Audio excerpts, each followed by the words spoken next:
E aí, pessoal, tudo bem? Bom, hoje eu vim falar para vocês sobre autoconhecimento. Você já parou para pensar sobre autoconhecimento? Será que autoconhecimento é uma palavra da moda? O que ele pode trazer de bom pra gente? E o que realmente significa na prática essa questão do autoconhecimento? Será que ele abre realmente espaço pelo que a gente conhece de empoderamento?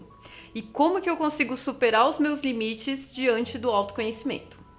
Bom, o que eu vou falar primeiro dentro da minha prática com o autoconhecimento? Não só a minha prática, mas as minhas práticas dentro das consultas e o que eu observo.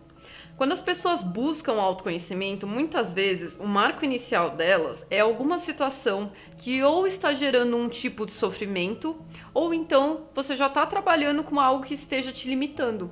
Então, diante das próprias limitações, ou quando a gente percebe algum conflito, às vezes conflitos dentro das relações, às vezes conflitos de valores, de crenças, chega a necessidade de buscar esse autoconhecimento. E qual é o problema dessa situação? Quando a gente pensa nesses conflitos, nesses problemas que a gente quer resolver, a gente sempre vai ir por uma certa urgência de resolução. E o autoconhecimento, ele não funciona na urgência. Ele é um processo que a gente vai dar início na nossa vida e a gente tem que entender que ele vai acontecer até o final da nossa vida. Então, se eu te perguntar, quem é a pessoa que você mais conhece?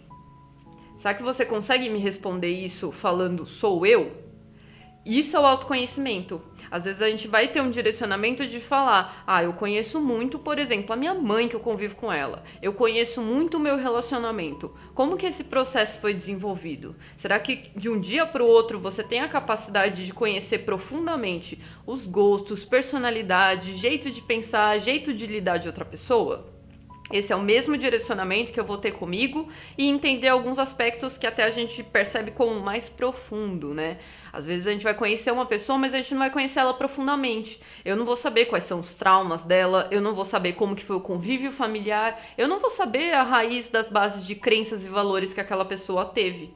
Então, o autoconhecimento ele abre espaço para toda essa visão ampla que eu vou ter de um indivíduo, que sou eu mesmo. Bacana. E como que eu começo essa jornada do autoconhecimento? Eu já falei que muitas pessoas vão buscar esses períodos um pouco mais complicados da vida para recorrer ao autoconhecimento. Mas essa prática, quando eu vou iniciá-la, eu vou sempre pensar que eu preciso de ter muita paciência, ela vai ser a longo prazo, como eu falei, e dentro desse entendimento, eu preciso de pensar, se eu conheço as pessoas que estão próximas a mim e também situações que eu gero um interesse profundo. Se eu vou querer saber sobre um assunto, se eu quero conhecer sobre um assunto, eu normalmente me direciono por ter muito interesse sobre ele. Eu vou precisar de ter um interesse verdadeiro sobre mim. Então, ter um interesse sobre você e sobre seus aspectos é o que você precisa de buscar de primeiro ponto. E dentro da nossa criação, muitas vezes, a gente tem um direcionamento um pouco deturpado sobre isso. Às vezes, dentro de um aspecto de criação, eu vou ter um direcionamento de me importar mais pelas situações dos outros, pelo que os outros pensam, pelos que eles acham, dentro da minha própria atitude. Putz, eu falo uma coisa e eu vou me perguntar, o que aquela pessoa tá achando disso? O que aquela pessoa entendeu sobre isso? Nossa, por que aquela pessoa fez aquela expressão? E às vezes eu não vou prestar atenção na minha própria escolha de ação, na minha própria percepção, por que eu agi daquela forma? Então eu começo a projetar essa atenção muito voltada para as situações do externo e pouco voltada para as minhas próprias situações. E o que todo mundo fala? As situações do externo a gente não consegue controlar. Então é no ponto que a gente está tentando lidar com um fator que a gente realmente não tem controle. Você não vai conseguir controlar o que a pessoa vai entender. Você pode buscar a melhor forma de ser entendido. E se acaso aquela pessoa não está te entendendo, você buscar uma outra forma de trazer a informação que você quer passar. Mas você de forma nenhuma pode trazer uma culpa, tentar pensar perante o outro. Você tem que direcionar sempre a tua percepção para você. Como que eu posso fazer da minha melhor forma me entendendo? Então, isso também puxa muito do próprio respeito, né? Tem alguns pontos que a gente não precisa sofrer tanto diante de uma situação externa. A gente pode ser maduro para entender como que eu vou lidar com aquela situação de uma melhor forma. Se acaso acontecer alguma coisa meio chata, não se culpa. Então, a partir disso, eu penso nessa ideia de ter uma parceria, ter uma boa conexão, trabalhar o relacionamento comigo. Se eu venho de uma realidade onde todos os estímulos que eu tive parece que estão sempre me julgando, me avaliando, faltou confiança, uma base de autoconfiança e uma base de confiança para se desenvolver, isso acaba trazendo essa percepção de sempre estar numa linha de perigo. Então, é um outro ponto que a gente trabalha dentro do autoconhecimento. É a forma que eu percebo o externo, a forma que eu lido com as situações. Tem muita consulta que fala pra mim: Mayra, mas se eu me direcionar dessa forma que nem você fala, essa questão de acolhimento, de aceitação, será que eu não vou entrar numa zona de conforto? É fácil a gente pensar por esse ponto, e aí é o que eu falo. Você também precisa de ter uma parceria real com você e ser responsável. Tem situações que eu quero fazer, mas, por exemplo, eu tenho medo de fazer. Aí eu olho pra mim e falo: eu não vou fazer isso hoje não, deixa pra fazer depois, em outro momento eu faço. Quer dizer, eu tô faltando com parceria comigo, porque eu sei o que eu preciso de fazer, eu sei o que é melhor pra mim. Eu não posso usar essa ideia de aceitação pra ser uma certa muleta pras minhas situações, pra eu não me jogar, não me projetar no novo. Então, também trabalhar a aceitação nesse bom senso, nesse ponderamento. O que a aceitação vai te auxiliar, o acolhimento vai te auxiliar? No momento que eu tomar uma atitude, resultado pode ser que não seja aquilo que eu estava esperando, resultado pode ser que não seja o tanto que eu estava esperando, mas eu vou entender que eu fiz o meu melhor, eu tô começando uma situação nova. Hoje a gente tem alguns conhecimentos que trazem muito essa abordagem, que é o estudo dos mindsets. Você tem essa ideia do mindset de crescimento e eles propagam isso. Se você tiver um ambiente que gere uma confiança, um ambiente que estimule o desenvolvimento, que a pessoa se sinta menos julgada, você tem muito mais capacidade de adquirir bons resultados e a pessoa ter uma certa confiança a mais para se projetar do que um ambiente que seja um pouco nocivo, que seja restritivo, que tenha muito julgamento. Então, se você começar a trabalhar a tua própria aceitação e acolhimento, você vai ver que você cria um ambiente muito mais propício ao seu crescimento e também você consegue trabalhar numa perspectiva mais positiva. Se eu estou começando algo, não tem como eu entender que eu vou começar aquilo, me desenvolver e eu vou conseguir os melhores resultados. Mas tudo isso é um processo de desenvolvimento, assim como o autoconhecimento. Muita gente fala: todo esse processo ele é muito penoso, ele é muito dolorido. Sim, né? Não vou falar que não. Tem muitas coisas que a gente fala: nossa, essa atitude que eu tenho vem disso. Nossa, eu perdi tanto tempo da minha vida preso em conceitos e preconceitos e eu poderia ter me projetado, poderia ter feito outras situações. E aí aquela situação, né? Vamos se acolher, vamos ser parceiro e entender. Você não tinha esse conhecimento e você tá a cada dia melhorando. Sim, a gente tem várias bases de preconceito que isso acaba sendo, né, as crenças limitantes na nossa vida. Mas isso não quer dizer que você tenha um ciclo muito mais positivo daqui pra frente para se direcionar. Então essa perspectiva que a gente tem que ter de primeiro ponto. Outra questão que eu queria trazer das consultas também é muitas vezes quando eu questiono alguém e falo: o que você tá sentindo hoje? Como você tá se sentindo? E eu vejo a pessoa parando e olhando e falando: eu não sei como eu me sinto. Isso não é difícil de ver. Isso acontece com muita frequência. O que acontece quando alguém me responde: eu não sei como eu estou me sentindo? Já sugere um aspecto que eu chamo de uma certa insensibilidade emocional. Por quê?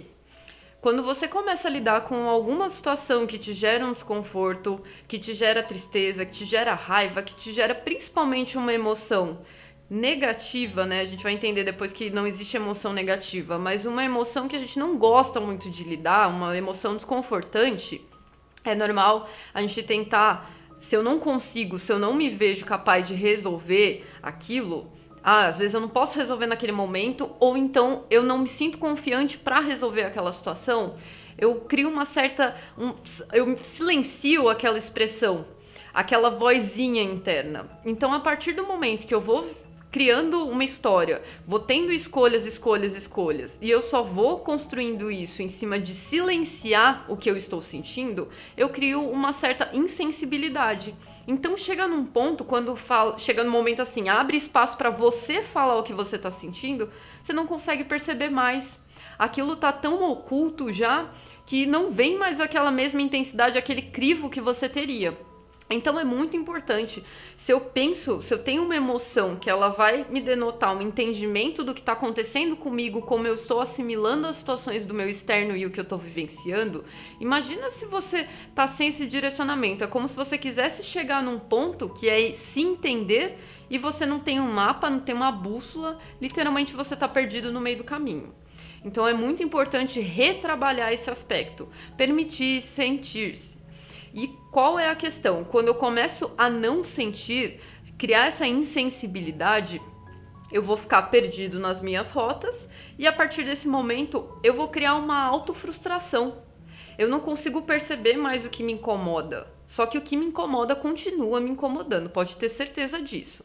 Não deixa de te incomodar. Mas literalmente é como aquela criança que chora e se você deixar ela lá chorando, vai chegar um tempo que ela vai entender que ela não consegue chorar, não adianta mais ela chorar, que ela não vai ter uma solução para a situação. É como se você se colocasse para ficar falando e ignorando. Então isso internamente gera uma frustração e, em consequência, gera uma sensação de impotência.